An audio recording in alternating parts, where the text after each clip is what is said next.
크게 오늘 네 가지를 말씀을 드리려고 하는데요. 전반적인 리더십 이론에 관한 일반적인 말씀을 드리고, 제가 이상적인 상태, 가야 할 나라의 방향, 그리고 두 번째로는 그걸 누가 할 것인지, 어떻게 어떤 일을 발휘할 것인지, 이것을 바르게 하려면 결국 자기가 어떻게 변해야 되는지, 이 세 가지 차원을 가지고 말씀을 드리도록 하겠습니다. 첫 번째는 제가 이름을 치세의 길이라고 했습니다.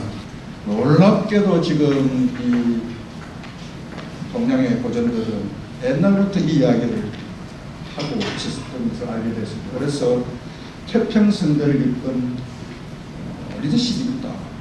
그 리더십을 책으로 표현하면 대학인데, 사실은 그것은 책이라기보다 오랫동안의 리더십의 경험을 토대로 해서 말로 표현하는 게 대학이다, 이렇게 말하는 것입니다. 근데 이 내용이 사실은 조금 딱딱하고 감이 잘 안 오는데, 그 감이 잘 안 오는 것을 좀 이해하기 쉽도록 만드는 것이 바로 대학 연인입니다. 그래서 대학의 뜻을 잘 헤아리고 넓혀서 책을 만들어주는 대학 연인입니다. 그래서 읽어보면은, 여러분 2,500페이지라고 해서 사실 읽어보면 재미있는 내용이 굉장히 많고, 저희가 늘 익숙해왔던 그런 그 사자성어 얘기가 굉장히 많습니다. 그래서 이렇게 나왔구나 하는 걸 깜짝깜짝 놀랄 때가 있습니다. 굉장히 재미있는 시간이 있습니다. 그렇기 때문에 사람들은 이 책을 가지고 리더십의 소위 말하는 텍스트 교재, 케이스 스타디 활용했습니다. 그 다음에 이제 지금 오스피너라고 해서 이쪽에 오스피너라는 사람이 작년도에 논문을 발표했습니다. 이 사람도 똑같은 시기에 저희가 일반적으로 다루고 있는 행정학, 일반적인 리더십 수없이 많은 논문이 있지만, 이 수없이 많은 논문이 정부 부분에는 적용이 곤란하다. 따라서 뭔가 이야기할 수 있는 나라다운 나라입니다. 추구해야 할 가치들이 있어요. 이런 것이 있어야 되는데 그 이야기를 안 하고 어떻게 리더십이 할 수 있을까, 이런 생각이 들었어요. 찾아간다는 게 첫 번째 말씀이고요. 두 번째는 리더십의 많은 내용은 이상이 말씀하신 것처럼 결국 내가 하고자 하는 바를, 이루고자 하는 바를 사람들에게 제시해서 그 사람 움직이게 하는 그런 것입니다. 방면이 그런 말씀입니다. 그래서 수없이 많은 리더십 인연이 그 이야기를 하고 있는데, 놀랍게도 하고 있지 않은 이야기는 뭐냐면 그 일을 누구와 같이 하는지에 대한 소리를 가지고 있습니다. 내가 어떤 사람이 있으면은 그 사람을 어떻게 움직일 것인지에 대한 이야기는 많이 하고 있지만, 어떤 사람하고 같이 그 일을 할지에 대한 이야기를 하고 있지는 않습니다. 그리고 이 책은 바로 그 부분을 굉장히 중요하게 다루고 있습니다. 물론 저희가 정책적 분야에 이 이야기를 하고 있습니다. 저희 이론적으로 폴리티컬 어토리티에서 어떤 사람을 내가 정부를 다뤄서 같이 할 것인지, 어느 자리까지 이제 폴리티컬한 사람을 인정하고, 어떻게 어느 자리까지 관료를 유지시키고, 정치인과 관료의 관계를 어떻게 자리매김해야 될지, 이런 이야기는 정치의 행정을 계속 주제입니다. 그런 면을 보면은 폴리티컬 어토리티라고 하는 것하고 지역에서 다루는 누구라고 하는 거라고는 맞물려도 되고요. 다른 점은 뭐냐면은 그 폴리티컬 한 사람 한 사람을 같이 일할 사람인지 아닌지에 관한 이야기는 저희 폴리티컬 시향위원회에서 하고 있습니다. 이 책은 그 한 사람 한 사람을 어떻게 이 사람을 뽑아서 어느 자리에 임명할지, 그 사람을 알아보는 것에 더 많은 시간을 할애를 하고 있습니다. 그게 사실 매력적인 점입니다. 나머지 그러면 리더십 이론은 어떻게 되는가? 제가 잠깐 소개를 나중에 하겠습니다. 지금 서양에서 나오고 있는 리더십에 관한 이론은 다 소개하고 있다 해도 그냥 놀랍게도 1000년여 전에 이 책인데 지금 하는 얘기를 다 하고 있거든요. 나중에 제가 에티컬 리더십, 그다음에 오센틱 리더십 이런 말씀을 소개했기 때문에 오센틱 리더십에서는 소개를 지금 못하고 있는 게 많이 있습니다. 에티컬 리더십에서 에식이 뭔지 소개를 안 합니다. 그런데 이 책을 다 이미 다 하고 있어요. 얘들이 이렇게 싶을 때가 한국으로 열렸다는 말씀. 굉장히 의미 있다고 보는데 오늘 이렇게 굉장히 이문사 이후에 분들을 함께해주고 사실 이것이 지금 학문을 그냥 국정원을 별도로 하는 것이 아니라 국정원과 학문이 연결되어 있다라고 하는 것을 아마 강조하는 그런 자리가 바로 이문사 이후가 아닐까 싶습니다. 여기에서 지금 딱 이야기하고 있는 것이 위치와 위학을 연결시켜놓고 그렇게 하기 위해서는 끊임없이 경물지휘를 해야 된다. 이렇게 이야기합니다. 경물지휘를 해야 되는 것은 현천하가 도대체 뭔지, 그 다음에 제가 치고 있는 건지, 변인재는 어떻게 하면 변인재가 되는 건지, 사람을 어떻게 다뤄야 되는지, 우리가 위임을 해야 되는 위임을 어떻게 하는 게 위임을, 너무 위임에다 안 되고, 덜 위임에다 안 되고, 어느 게 직접 아니지. 모든 것이 다 사실은 학문의 연결과다라고 해서 끊임없이 경물 시기를 강조한다 하는 것입니다. 나아가야 될 이상적인 나라다운 나라의 모습을 어떻게 볼 것인가. 이 나라다운 나라 또는 이상적인 상태에 대한 플라톤부터 노자, 묵자, 장자 그런 사람들이 굉장히 많이 있는데 이 사람들의 이야기를 찾아들어가 보면 결국은 제가 보기로는 딱 한 단어인 것 같습니다. 행복이다. 놀랍게도 서양에 나와 있는 행복에 관한 논의는 우리가 아다시피 이스틀린이나 베너딘이나 이런 사람들이 많이 이야기를 하고 있지만 대부분 다 분석 단위가 개인이 원하는 것이 뭐고 그 원하는 어떻게 충족시켜주고 그래 되면은 개인이 어떻고 그래서 합계해서 그 행복한 사람 수가 너무 늘어나고 주로 이제 개인 단위의 것을 분석하고 취합해서 국가 전체의 행복이라고 하는 취합에 관한 굉장히 복리주의적 사고에 그래서 끊임없이 국민 행복을 지금 이야기하고 있지만 사실은 행복 국가에 대한 이야기는 하고 있지 않습니다. 그런데 지금 제가 소개해드릴 유학이라고 하는 것은 국민 행복 말하지만 행복 국가라고 하는 개념 속에서 이야기를 하고 있습니다. 그럼 지금 이 유학에서는 앞에 다른 뭐 서양이나 동양이나 노자, 장자, 묵자 같은 그런 기회에서 어떻게 하고 있는가 하는 것입니다. 이러한 이상사회에 관한 얘기를 이 대학인 책을 뜯어보게 되면 두 가지 단어를 제가 주목해서 보았습니다. 지어지선과 현천화. 상관명과 발전하는데 지극히 선한 곳에 머무를 지자거든요. 지극히 선한 곳에 원타임만 머무는 것이 아니라 행복한 것이 아니라 원타임만 선한 것이 아니라 길게 아주 길게 사람들이 편하고 행복하고 하는 그러한 상태를 지어지선이다. 이 지어지선의 상태라고 하는 것이 어떤 상태냐 이렇게 설명해 드는데 이 대한민국의 책은 이 지어지선이라고 하는 것을 이상적인 사회로 설명하고 있습니다. 아무쪼록 지어지선은 어떻게 보냐면은 지어지선은 명명대로 하는데 지극히 최선을 다해야 된다 이렇게 설명하고 있대요. 신민이나 치민을 하는데 지극히 선하게 해야 된다 이렇게 신민은 지극히 선한 상태가 있고 명명대로 지극히 선한 상태가 있다는 식으로 진덕선을 설명합니다. 그런데 제가 소개하려고 하는 가장 제 설명에 맞는 사람은 최한기라고 합니다. 조선말의 대학자, 정말 대학자신데 이 최한기는 이렇게 소개하고 있어요.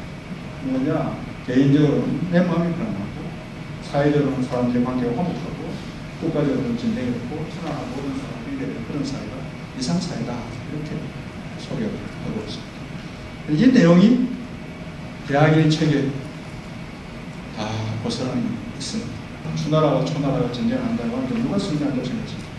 당연히 큰 초나라하고 이기죠. 왜냐하면 조그만 나라 이길 수 없기 때문에 작은 나라가 결코 큰 나라를 대적하지 못하고 지금 우리가 결코 큰 무리를 대적하지 못하면 약한 것은 결코 강한 것을 대적하지 못하는데 그런데 무슨 평화를 할 수 있겠습니까? 방법이 있겠습니까? 이렇게 묻습니다. 그러면 답을 맹자가 스스로 합니다. 답은 이겁니다. 근본으로 돌아가는 것입니다.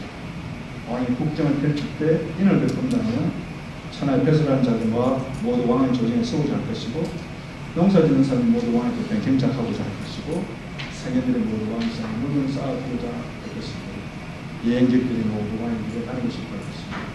천하의 자신의 임금 미워하는 자들 모두 왕의 길에 달려가서 할 것이니 이렇게 하는 사람은 누가 먹겠습니까? 이렇게 저는 이 부분을 읽으면서 진짜 말 안 된다고 봤습니다. 이 맹자 얘기는 아주 옛날 얘기고 역시 우리는 부모님을 가진다. 읽으면서 똑같이 그런 생각을 했습니다. 이 강한 결속력을 어떻게 하면 가질 수 있을 것인가 하는 것 때문에 저희는 끊임없이 이야기를 하고 있습니다. 갈등 심하고 국민은 분열되기 때문에 100% 대한민국 국민 대통합 뭐 등장해가지고 계속 이런 화두를 저희가 벌써 이게 몇 년쯤입니다. 10몇 년 동안 계속 똑같은 방을 계속 써오고 있습니다. 왜냐하면 나라가 분열되고 결코 강한 나라가 될 수 없습니다. 나라가 강해지려면 결국은 폭력이 통일되고 사람들이 강한 결속력을 가야 되기 때문에 끊임없이 대통합 100% 대한민국을 만들고 있습니다. 국가 단위의 평화국가를 가지고 있습니다. 결속력을 가지고 결속을 가지게 하는 방법입니다. 그 방법은 결국은 안녕하고 고용하고 배려하고 당신이 나와 관계를 가지는 것이 진리하고 어떻게 하면 그런 서로가 평화로운 그런 상태 될 수 있는지에 대한 답을 첫 번째 문장 첫 번째에다 제시하고 있습니다. 책이 첫 번째. 첫 번째 책이 제일 첫 번째 책 1페이지와 준비해놨습니다. 보면은 요전에 혁명 중이던 이 진구족 쭉 나와가지고 제일 마지막에 여민, 어변, 시, 이공자. 여민은 일반 백성들이 검은머리 사람들, 일반 사람들이 일반 백성들이 모두 다 변해서 옹이 되면 된다는 겁니다. 옹은 요즘 식으로 바꾸면 아주 많이 편한 그런 상태가 옹이 되려면 어떻게 되느냐? 이 구절은 설명하고 있습니다. 협파가 만방하고 백성이 소멸되고 통장이 백성이 됩니다. 우리가 다 내용을 몰라도 알 수 있는 것이 백성과 백성의 관계가 어떤 사람 특혜받고 어떤 사람 차별하고 이런 상태는 돼서는 안 되겠구나 하는 걸 금방 알 수 있습니다. 편이 두 번째로는 사람들이 그러면서 다듬어줘야 되는 편이죠. 서로 화합하고 그런 거. 그래서 이 사람들이 이야기하고 있는 것이 뭐냐. 결국은 화평한 나라로 가는 길을 다른 사람 도둑도 않고 다른 사람에게 회부지도 없었는데 결국은 옆에 사람이 다른 사람이 맞추잖아. 이유가 있겠지. 경청하고 듣고 이해하려고 노력하는 이 자체가 바로 그리고 또 한 가지는 세상이 올바른 올바르고 아닌 건 아니고 평등하고 그런 공정하고 차별하고 이래야 되니까 그것이 의미입니다. 그런데 바로 그 얘기를 잘 보여주고 있는 게 바로 왕도탕탕 왕도평평입니다. 왕도가 탕탕에게서 길이 넓고 탄탄대를 걷는 것을 평평은 평화로운 상태. 저희가 말하는 탕평천이 여기서 나온 겁니다. 탕평천이 나오더라. 왕도탕탕, 왕도평평이라고 하는 단어에서 나온 것이 탕평천인데 이런 탕평천이라는 세상이 정말 온전한 국가가 되고 제대로 국가가 잘 되려면 그런 나라를 바로 탕평국가라는 인생인데 그럼 어떻게 해야 되느냐라고 하는 것은 무편무당하면 왕도가 탕탕하고 무당무편하면 왕도가 평평하다 이렇게 설명하고 있습니다. 차별하고 특혜를 베풀고 국가는 비중립적이고 비공정하고 그런 걸 가지고 있는 아까 말씀드린 대로 당연히 이러한 나라를 만들려면 핵심 중에 핵심은 사람이다. 이렇게 사람입니다. 그 사람인데 그럼 사람을 어떻게 해야 되나 하는데 그 키가 이 책은 세 가지를 소개하고 있습니다. 안자의 삼불성을 소개하고 있습니다. 세 가지 상스럽지 못한 것이 있으니 첫 번째는 어진 자가 있는데도 불구하고 그 어진 자가 있는지 없는지 알지 못하는 것이 상스럽지 못한 것이고 두 번째는 꺼진 자가 있는 걸 알면서도 중용하지 않는 것이 상습지 못하는 거고, 세 번째는 중용을 했으면 맡겨야 되는데 맡기지 않는 것이 상습지 못하는 거고, 이렇게 앉아는 이야기를 하고 있습니다. 이 세 가지를 진덕수도 소개를 하고 있습니다. 첫 번째로는 제일 먼저는 사람을 알아야 합니다. 아주 길게 연인제 사람을 어떻게 알아보나 하는 것을 소개를 하고 있습니다. 그래서 첫 번째로는 군자와 소인을 구별하고 있습니다. 두 번째로는 군자 중에도 수준을 구별합니다. 저기 총 9개 종류를 나눠서 대면을 9개 나눠가지고 9개 종류에 다 거기 있는 사람, 8개 있는 사람, 6개 있는 사람, 1개 있는 사람, 하나도 없는 사람, 이렇게 해서 구등론을 소개를 하고 있습니다. 그 다음 인재를 분별하는 방법은 말을 가지고도 할 수도 있고요, 다른 사람을 통해서도 할 수도 있고요, 여러 가지 그 사람 분별하는 방법을 소개를 하고 있습니다. 그 다음에 사람이 끝나고 나면은 이제 사람을 중용하는 방법에 관한 얘기를 하고 있습니다. 후계자 선정하는 것에 관해서도 소개를 하는데, 저는 이것도 굉장히 매력적인 것 같습니다. 그 다음에 특히 많이 강조하고 있는, 이 책에 많이 강조하고 있는 것은 여기 있는 황간을 철저하게 비판을 합니다. 황간이 국가를 지배하면 안 된다는 것입니다. 다음 리더십에 관련된, 사람들이 이제 이렇게 선정이 되고 채용을 하고 나면, 중용을 하고 나면, 임용하고 나면 어떻게 되느냐, 그러면 그 사람을 맡겨야 합니다. 아까 전에 상스럽지 못한 세 가지가 있는데 맡겨야 합니다. 그 맡길 때, 그러면 결국 사람을 다스리는 방법인데, 다스리는 방법을 관해서 트랜스포메이션 리더십, 선적형 리더십, 서번트 리더십, 이 내용들이 다 책이 있습니다. 팔로우십 다 있는데, 다른 거는 제가 소개를 안 하려고 하고요, 팔로우십은 소개를 하려고 합니다.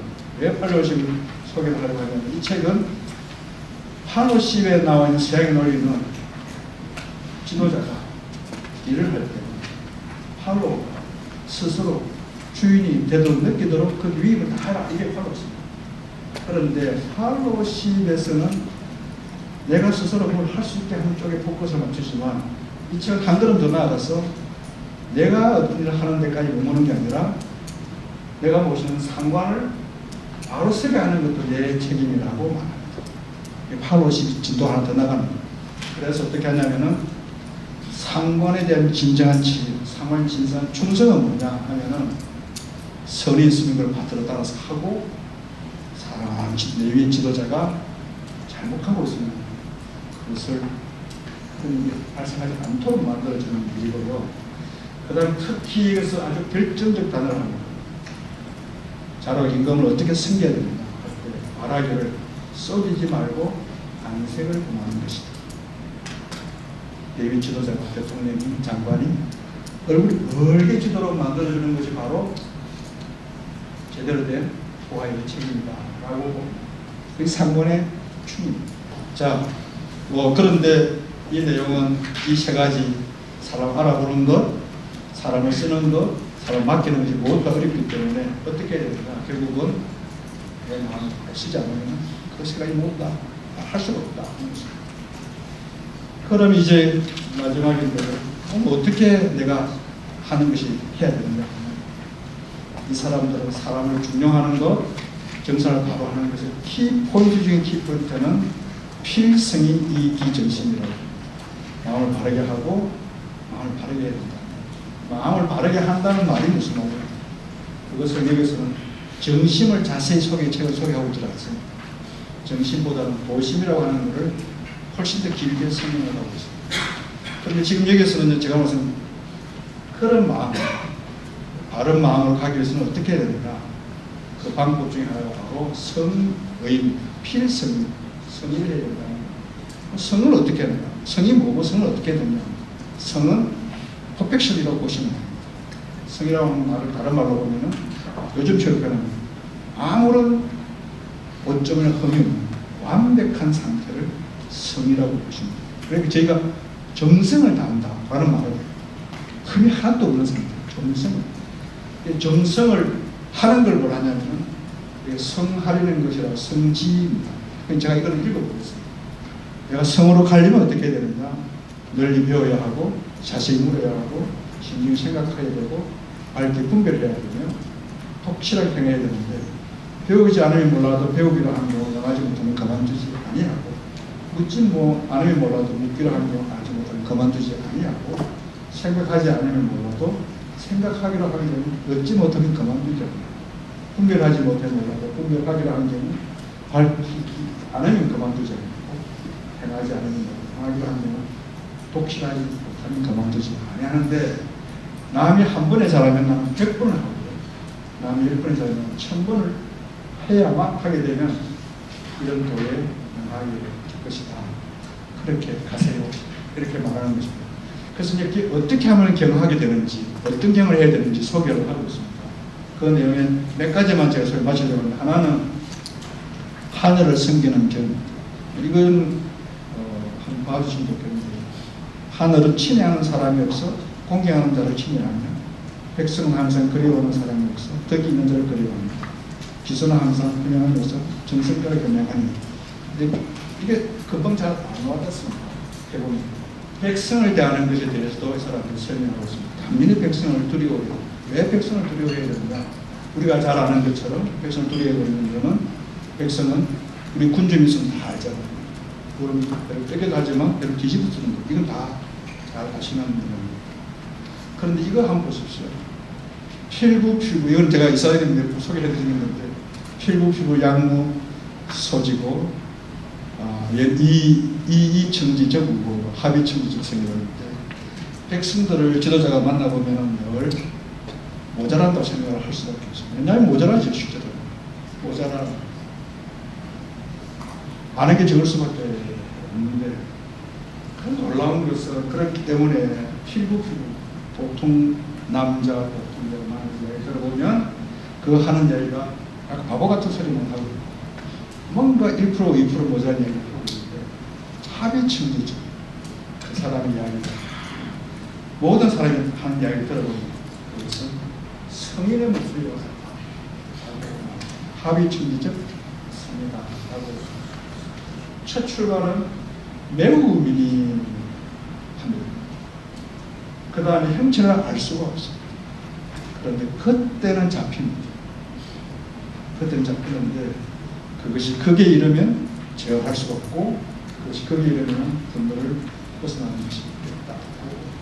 이 단어가 아주 절절한 단어가 지고 국가를 밀고 가시는 여기 있는 미시한 아주 미미한 그런 움직임에 대해서도